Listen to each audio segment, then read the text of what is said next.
Hello, greetings everyone, and welcome to this edition of the Arlington Weekly News. I'm Craig Nolan. Thanks for joining us. Thank you everyone for joining us. I'm Daniel Pineda. And my name's Adele Quo. And this is our post-Easter Passover show for 2018. Hard to believe we're into April. Flying by. Hope you're staying bundled up and warm out there for this rather chilly month of April so far. It's bound Snow. There's snow forecast in April. Bound to warm up here sooner or later and get into some spring temperatures, and hopefully the cherry blossoms will survive all of this and we'll all be the better for it. So here's another show for you. We have a news and community bulletin board, and Adele Quo is here, as you can see, with another installment of It's Easy Being Green. You got it right this time. And CVB, as I mentioned, Denise is here. Is she here? I'm talking about Opera Nova tonight in their production of Cinderella. I certainly hope so. News for seniors. And then Miriam Gennari will wrap it up with an interview that she did with our first responders, police and firemen, and that's our show. But before we begin, a social media reminder of Senor Pineda. Absolutely, Mr. Nolan. You can watch the Arlington Weekly News on our YouTube channel. That's youtube.com/Arlington Weekly News and the number 1. Also, facebook.com/Arlington Weekly News, and also on the radio, right, Craig? Also on the radio, WERA 96.7 LPFM. Listen for a while. All right, here we go. The first of our news items. Well, an 18-year-old student at Marymount University was charged with making a bomb threat against the campus. The threat was posted through social media, causing the university's main campus in North Arlington to evacuate last Sunday morning. According to Arlington County Police, a thorough investigation found no apparent physical threat to the safety of the student, staff on campus, or the entire campus. The student, a resident of Washington, D.C., was arrested and is being held without bond in Arlington County Jail. Daniel. Well, Craig, Annie Turner, principal of Patrick Henry Elementary School in South Arlington, died unexpectedly this past weekend. The cause of death is not yet known. Ms. Turner was originally a physical education teacher beginning in 1986. She had been Patrick Henry's principal since 2014. Arlington County is providing psychologists, counselors, and social workers to help staff and students deal with the loss. And Daniel, also in the news, Arlington police are seeking the public's help in locating a suspect in an attempted abduction this past Sunday afternoon. Police say that the suspect, described as a black male about 6 feet in height, tried to pull a woman into his pickup truck in the 600 block of North Oxford Street near the Ballston area. The woman managed to break free and get away, but the suspect continued to watch from his vehicle until she entered her home. A lookout was broadcast, but the suspect was not found. The pickup truck was described as an older model, black or dark blue in color, and somewhat beat up looking. Anyone with information about this incident is asked to contact Detective G. Sloan. You can give that person a call at 703-228-4198 or email gsloan@arlingtonva.us. Anonymous reports can be called into Arlington County Crime Solvers. Their number should be on your screen there and also in your ear now at 866-411-TIPS. That's 866-411-8477. Daniel. And Craig, finally in the news tonight, the Arlington County Board held its annual budget hearing for fiscal year 2019 this past Tuesday. The event was well attended as there are several reductions planned for this year. The final decisions will be made later this month, and we will provide updates when they become available. All right, Daniel, and yes, that was a very well attended meeting. Most of my friends a lot of our friends from EIN were there, and it was a packed hearing room at the Arlington County staff offices down there at the courthouse. Okay, we'll be back with CVB as promised right after we hear from Adele in another installment of It's Easy Being Green. Twice tonight. We got Excellent. That was a wonderful welcome. Thanks. We pumped him up. All right. Yay. Hey, welcome back. My name is Adele Quo. It's easy being green, especially when you live in Arlington County. Recently named the first ever Platinum LEED Community by the U.S. Green Building Council. Arlington promotes sustainability 365 days. Recent honors also include solar power promotion by the federal government and a year-round yard trimmings pickup by the Virginia Recycling Association, and our first energy lending library by the Urban Library Council plus regional and county government groups. Arlington boasts that there is no start or end date to celebrate Earth Day. You can check out the online calendar for the vast variety of green events occurring daily in April. Check out environment.arlingtonva.us/Earth Day/ every-day-is-earth-day-in-Arlington-County. That's a lot of dashes. Just type it in as every day is Earth Day in Arlington County. Highlights include Earth Fest on April 9th from 10 a.m. to 12 noon at Arlington Mill Community and Senior Center. Free, fun Earth Day Festival where you can learn about recycling, composting, conservation, energy efficiency, and much, much more. Also, there's the Arlington Home Show and Garden Expo that returns on Saturday, April 14th from 10 a.m. to 4 p.m. at Kenmore Middle School. One-stop shopping plus a rich and diverse schedule of free classes offer a convenient way to learn about remodeling and improving your home with green products and technologies. And by the way, we've accomplished a lot since our last Earth Day. For example, the restoration of the globally rare Magnolia Bog in Barcroft Park. Thanks to volunteers and staff, a lot of invasives were removed, and the bog now hosts new and increased appearances of the little wood satyr butterfly and the gray fox, along with uncommon to Arlington plants like bloodroot and wood anemone. Also, the first documented Arlington visit by a yellow-crowned night heron. Plus, more than 1,000 trees were planted or distributed across the county, and 7,800 tons of yard trimmings were collected in the first complete year-round collection.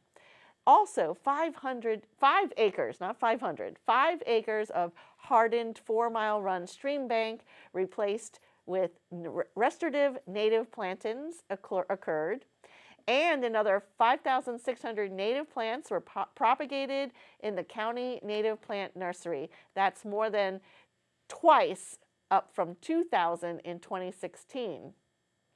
A total of 290,484 capital bike share trips in 217. That's up 11% from the previous year, and more than 3,000 bike to work day registrations at Arlington pit stops, up 12% over last year. And here's a fun one, a post-Halloween pumpkin drop-off that put more than 3,300 pounds of fading squash into the county's new on-site food scraps composter in Shirlington.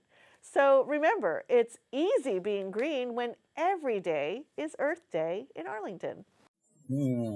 Good stuff. I like it. I like the fact that, what is it, the wood satyr butterfly and the yellow-crowned night heron made appearances at the Barcroft Park. That heron has never been seen before. That's pretty rare. So pretty cool. That is pretty cool. And Daniel, you like the pumpkins that went into the composter. Absolutely, yeah. I love composting. 3,000 pounds of pumpkins? That's right. Composting. Good stuff. Lots of numbers, good facts and figures, and good news. Exactly. Thanks, Adele. Every day is Earth Day in Arlington. Every day is Earth Day in Arlington. Dash. All right. Dash, lots of dash. Thanks, Adele. Here we go now. As promised, your CBB Community Bulletin Board to file. Well, the Crystal City Connection is holding another Make It Tuesday event, and this week's project is listed as being cat tents.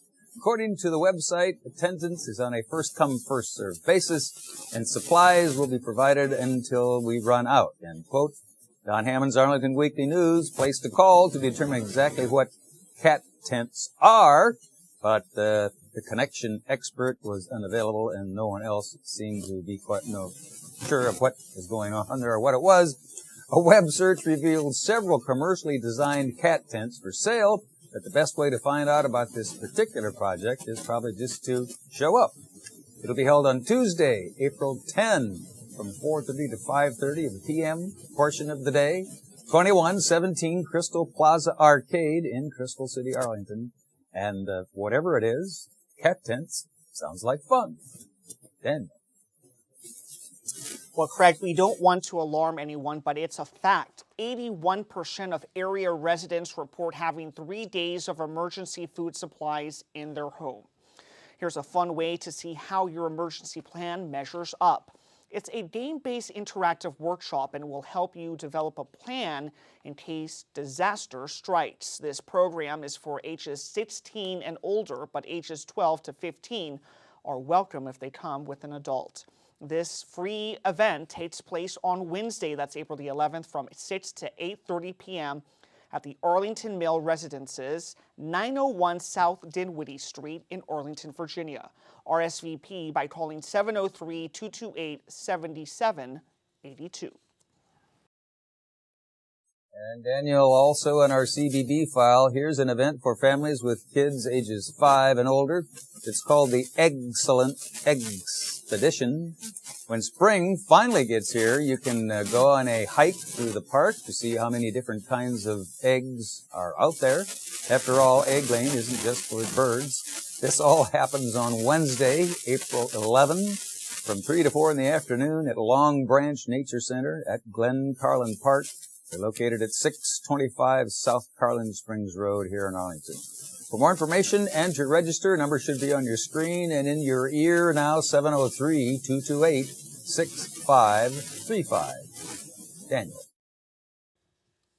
Well, Craig, here's something for our Arlington gardeners and Adele Crow as well. You can make your garden even more pleasant with the help of some birds and butterflies. Home Depot Representative Bill Copeland will be on hand to share tips on how to attract these creatures. That all takes place on Thursday, that's April the 12th, from 10 to 11 a.m. at the Walter Reed Community and Senior Center and Park, located at 2909 16th Street South in Arlington, Virginia. For more information, give Leanne Canute at 703-228-0955. Give her a call.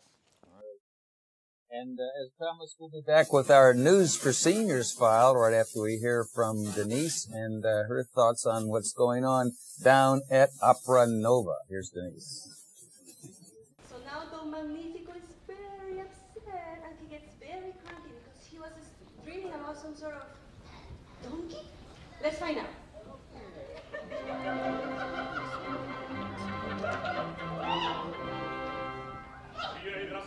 Miei rampolli femminili.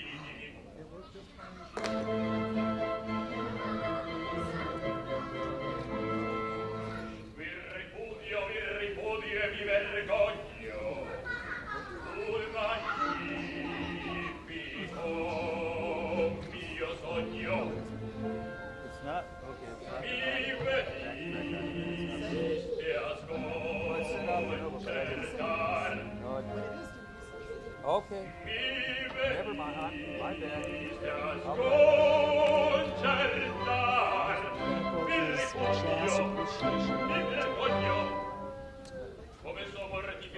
To help celebrate jazz artist Karen Lovejoy and the Lovejoy Group will be giving a live public performance. That's on Friday, October 13th at 11 a.m.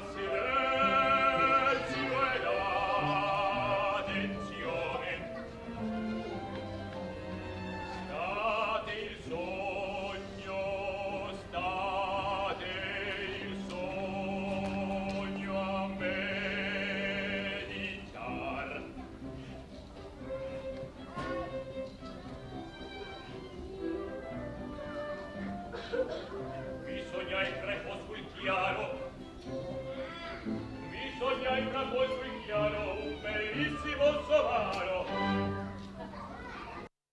Un somaro, ma solenne, col tratto, oh che portento,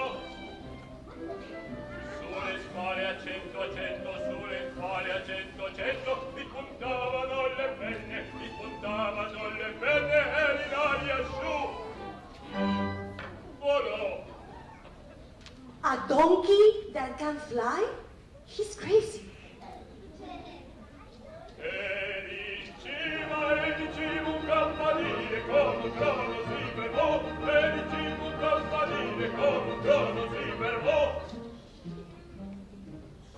sentiamo per di sotto. Le campane ad indonare, indon, indon, indon, indon.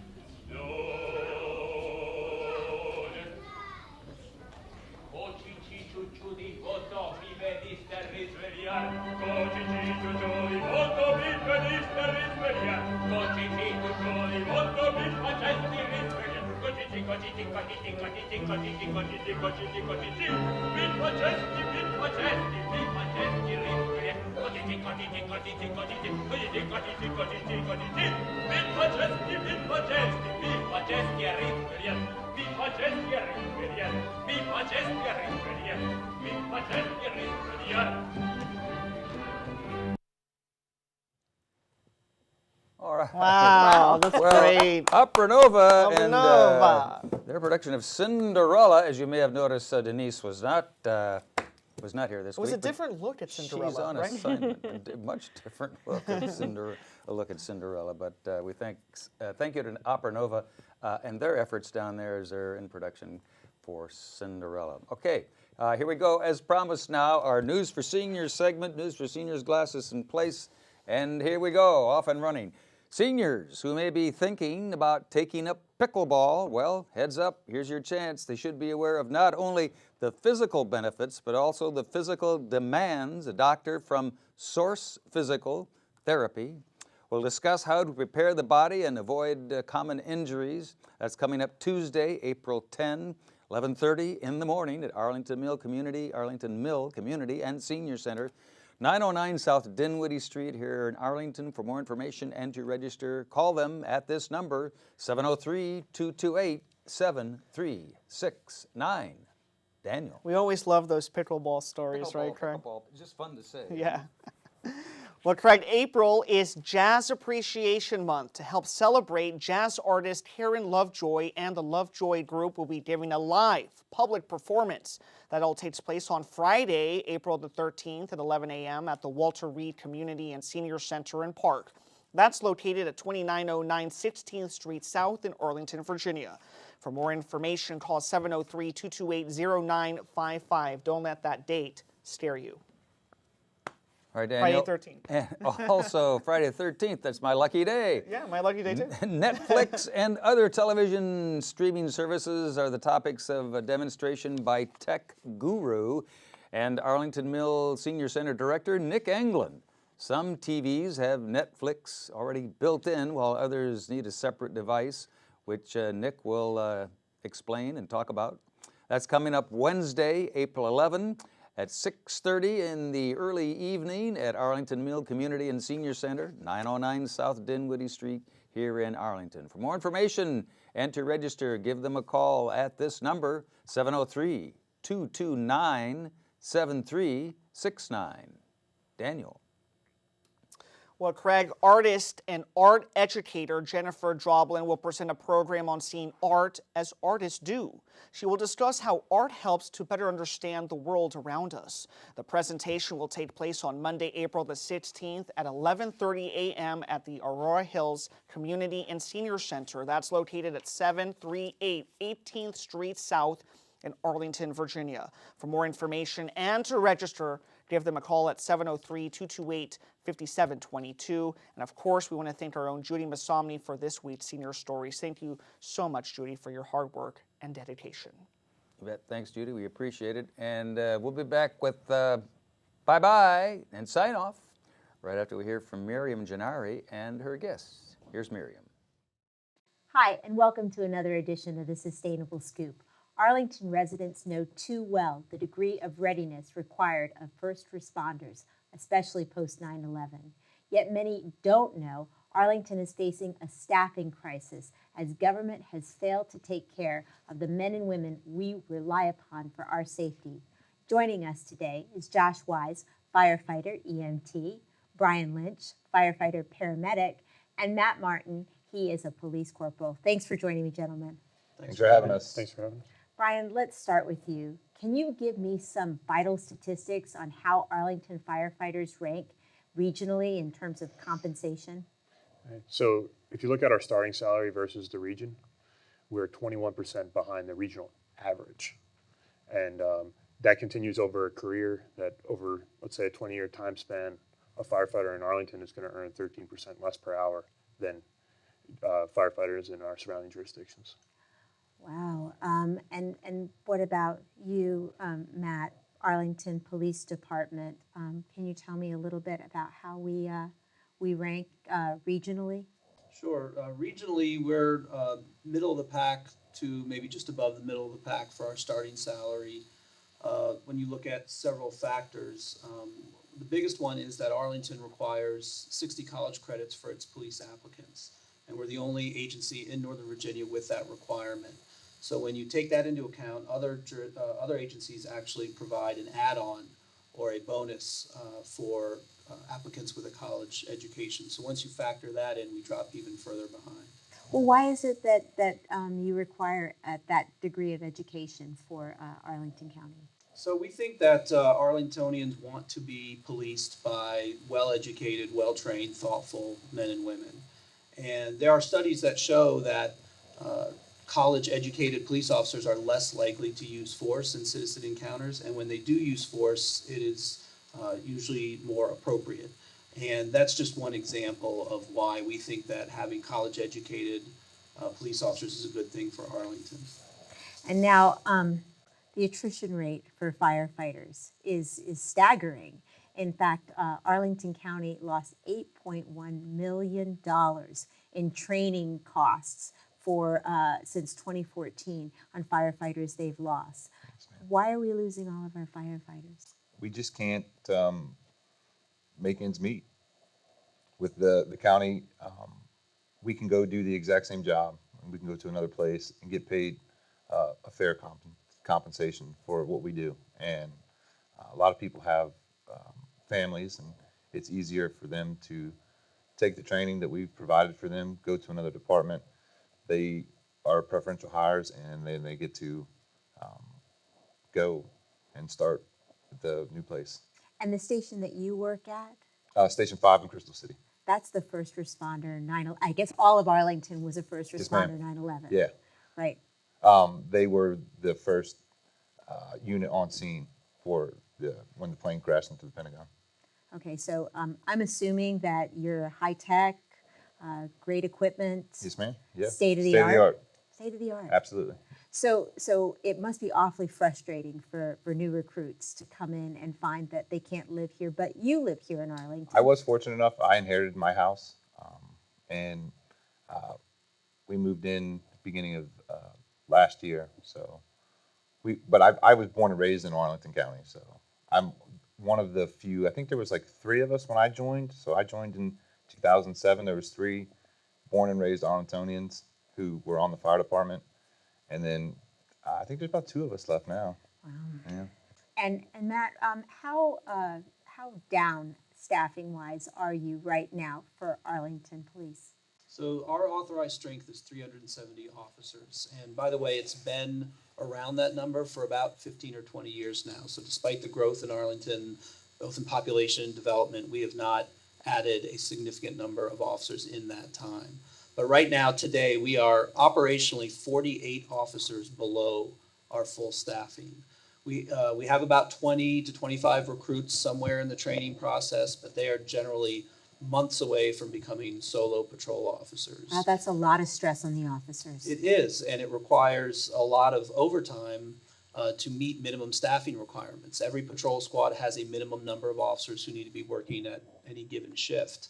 And because of our understaffing, we frequently need to pay overtime to get officers in to meet that minimum staffing. What a waste. That's a terrible waste of money. Is that true also for the firefighters, Brian? Yeah, so we have over a dozen vacancies right now, and what that results in is mandatory overtime for our firefighters, because when we don't have enough firefighters in the morning, which could very well be the case tomorrow morning, we have to keep a minimum staffing level in order to keep you all safe. And in order to keep that, if there's not someone to relieve you, you have to stay. Okay, and I totally understand. It's great to get overtime, but would you agree that a lot of these gentlemen would like to go home and be with their families? Absolutely, but their families depend on them coming home and doing what we call shift change at home, where my wife used to go to work, and then I would take over the daycare, or the daddy daycare as my wife would call it, and then I have the kids until she gets home. We put the kids to bed, and then we do it again in the morning. I leave, I go to work, and she takes care of the kids. So she's no longer working. We couldn't afford to do it any longer. With the amount of money that I make and the amount of money she was making, it didn't make any sense. We were paying for childcare. Wow, this is such an important story to be told. I'm so grateful that you gentlemen came here today. I want to thank Arlington Police Department, Fire and Rescue. Myself personally, I just slapped my mic. I mean it. It's so dear to my heart. I also want to direct you to the Sustainable Scoop for more in-depth coverage on this story as we delve deeper into how important it is that we continue to maintain proper staffing and readiness here in Arlington. We also make sure that we keep the highly trained and sincerely devoted responders that we rely upon every day. That's the Sustainable Scoop. I'm Miriam Gennari. Back to the news desk. All right, thanks, Miriam. And I look at a pretty serious issue there, pay and salary issue for the first responders, EMTs, and firefighters. And it's a serious issue. So we hope the county board and the budget gurus can get it sorted out there and help keep our first responders Here in Arlington. here in Arlington, and taken care of and pay them what they're worth, which is certainly a lot more than what they're making now.